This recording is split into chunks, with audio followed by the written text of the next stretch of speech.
Alright, so the first video I took with the flash off,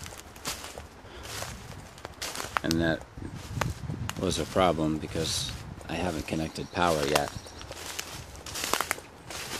And it was basically black and you couldn't see anything. Even though it really is quite nice in there. It's nicely lit up with the skylights and what have you. We have a key for this door. The other door has no key, but it works and it locks nonetheless. So, in here, this is kind of the main room. And I'm just going to kind of sit back in the corner and you can kind of see the size of it. So, from the corner here, that's the slide out. So this is something like, I don't know, maybe 12 feet of inside space in width. Up there, that's where there was a little bit of a water leak. The main membrane is fine. The part that's leaking is just over the slide out, and it's pretty much dry now. I think it was one big rainstorm that they had and did most of that damage. We can put a tarp over it, or we can silicone it, or what have you. But it'd be nice to just do a tarp because it would retain the slide out functionality easier. But I mean, couches and all that stuff's great. The sink is great. We ran water in here and it was good. That's where the furnace lives, right there. It's a very small. It's amazing how small the stuff in here is. That's gas fired, and the stove, of course, is gas as well. Well, they're propane now, and anything that's propane can be gas. There's like a sound system in here with like a radio, which is kind of cool. There are like speakers everywhere. That's a vent, but there's speaker. Yeah, these little round things here. That's a speaker. So, fridge is great. Fridge works. Microwave works. These lights are DC lights, so they work off the battery. And then these are, of course, our AC lights. So anywhere you see these, those are 12 volts. This is like the front bedroom, I guess you could say. You can see how these campers say they sleep 8 when your bunks are about 5 feet long. I'm not sure if I could get in here. Let's see if I can.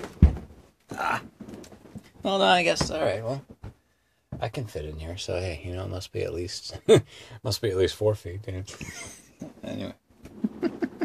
But this is a cool little room. You can have like a computer on this desk here. And, yeah. You could even pull that out, put your piano in there. There's like storage under here, but of course that can be modified. That's like a little hatch to get, I guess that's like, if you wanted to be really creepy, that's how you could move in and out, I guess. Nice, really nice cabinetry. I mean, so got blinds everywhere and whatever. The skylights are all really cool. They work. You got little winder crankers things. I went the wrong way. There you go. So, let air in, let air out. It would make sense on a hot day just to have like a fan, maybe at ground level, pushing air in, and all the skylights open, because of course the hot air will rise and go out to the top. We got 2 fire extinguishers, so the more the merrier, I guess. A closer look at this leak here. So I'm feeling a little bit of dampness here. The insulation is somewhat damp. The part right here is not damp, so I'm looking at the top is really, there's a little bit of dampness there. I'm not sure if that's condensation or what that is, but probably should get a dehumidifier in here and let that dry out a little better. But that's kind of the worst part of it, really. And even that's not that bad.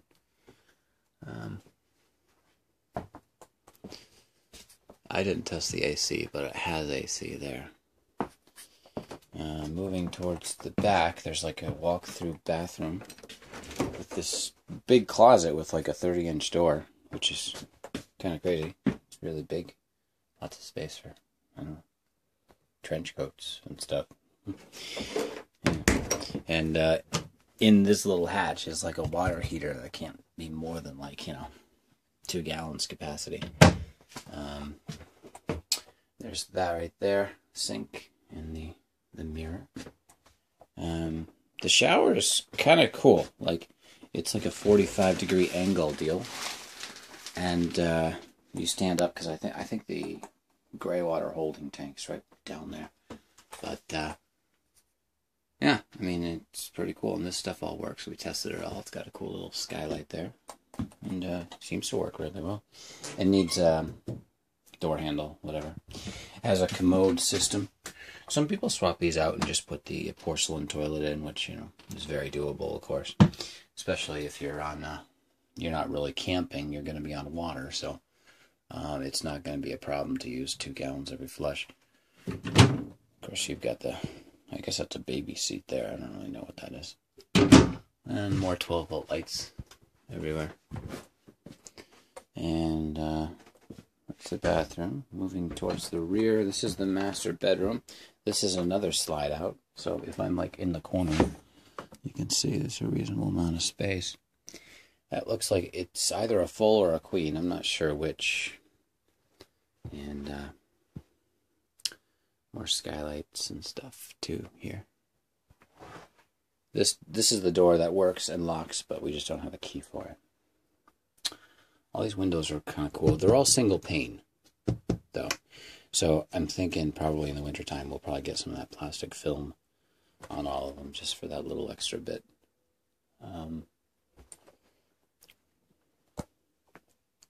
This is the converter. Now how the system works is you've got primary AC power. And that comes into this unit, and you've got breakers on the AC stuff. So all the outlets, we actually tested a bunch of them, and the AC outlets work. And that's how the fridge and microwave work, etc. And there's also an AC feed coming here, and this charges the battery. And then the battery provides power for the 12-volt lights, and I'm not sure what else. It has electric brakes and obviously lights on the outside. I think those are powered more off of the feed from the tow vehicle, but I pulled that off because I was suspicious of this thing. It looked like there was a short looking in to the unit, but I'm not sure if maybe I think I had the AC plugged in at the time, so maybe it was trying to charge the battery, and that's might be why it looked like there was a short. But I think the idea with this is if you have battery power, this will convert it to AC for you to a limited extent, of course, because your fridge isn't going to run forever on that little battery. It's a car battery, you know. And if you have AC, this turns into a charger. I haven't really tested this fully, but we had this disconnected and we had the AC connected, and it seemed like, you know, everything essential worked except maybe these lights. Those lights are 12-volt lights, so not sure if anything's really wrong with that. I'll have to test it further. And got really nice little closet area. And the slide outs work on 12 volts too. And I used jumper cables and went right to the motor to get those working, because the guy, he told me basically that one guy that towed it for him wired the battery backwards, and by the time it reached its destination, the battery was hot and smoking and stuff. So I was a little suspicious about it. I don't know. I guess they were saying the positive went to the chassis, which is definitely not the case. But yeah, it's a fair amount of space. It's really kind of nice in here. I mean, I'm in the front of the camper looking towards the rear right now, and yeah, that's not half bad. We got windows everywhere. This is where that little desk is. You could kind of sit like right here. This is like a. You could even like sit further back here. This I need a little more reinforcement, but yeah. So this is really kind of sweet. Oh, I guess this tilts up too. Look at that. Maybe this whole thing lifts up. Let's find out. I didn't notice the little shock absorber. I think it's just on that side. We lift it. Oh, hey, look at that. That's genius. Let's see if we pull this off.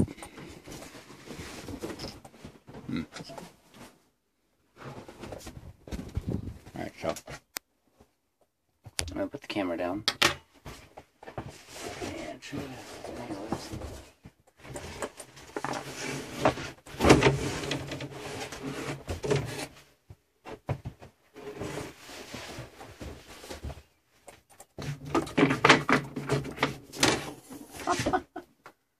Hey. Yeah, so that is officially very cool. It's not balanced, but it's staying up there. And I guess you could really sit here and have a lot of headroom while you work on your, whatever you do with this little desk. That's pretty sweet.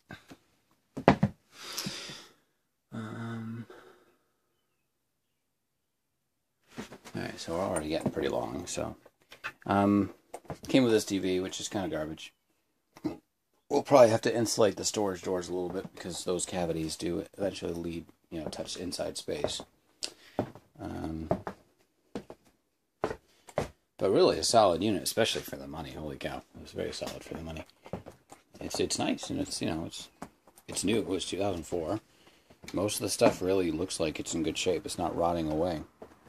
Going back outside.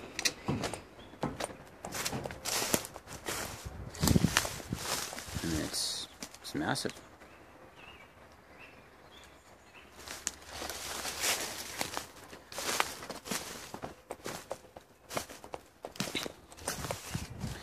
The propane tanks under there, and then a 12-volt battery there.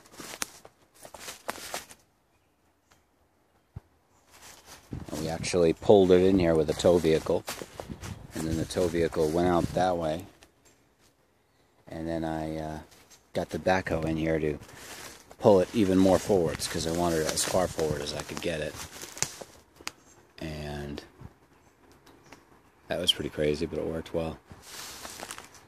So yeah, this is essentially your front yard here. You got a nice clearing. And where there were people kind of running over that wall, I built that wall back up and made it nice and unstable. So if they try to climb over that at night, they're going to fall and break their ankle or whatever. So that's good. I also have that infrared camera there. It glows red at night, which is creepy. It's awesome. And of course, this is the path that goes way back into the woods, which is really nice. And I think I told you I drove my Dodge Ram all the way back there. I actually found another road, and I drove on that road, and that road had a big blocked fence, so I had to turn around and go back through the woods. It's like 7 o'clock in the morning right now. Oh, no, it's actually more like 8:30, I think. And on Saturday. Obviously, we can't hear any road noise. And it's nice. So yeah. So I'm gonna end the video, and I'll talk to you later. Oh, let me get a shot of just the other side so you can see the slide outs. All the utility connections are on this side of the camper. So you can kind of see. I'm going to try to go back through the trees a little bit. So that's kind of how they work. They pop out. They've got little hydraulic pistons that drive them in and out. And you got your water connections there. There's a black pipe under here. That's your black water. You've got your AC in that hatch. And then at the front, of course, you've got your gas connection. So that is it. I tried to level it as best I could. They give you these little wimpy jacks. We're going to have to get like nicer jacks. I guess these jacks came with the unit. Of course, you level it front to back with the hitch support there. And then I think the leveling side to side is done with those little toy jacks, which are, I mean, you can use real car jacks, but real car jacks don't give you much resolution. You're only going to, set it to a certain spot, and it's, that setting is 2 inches away from the next setting, so, but, yeah, so, it's really nice. So, there it is. I'll catch you later.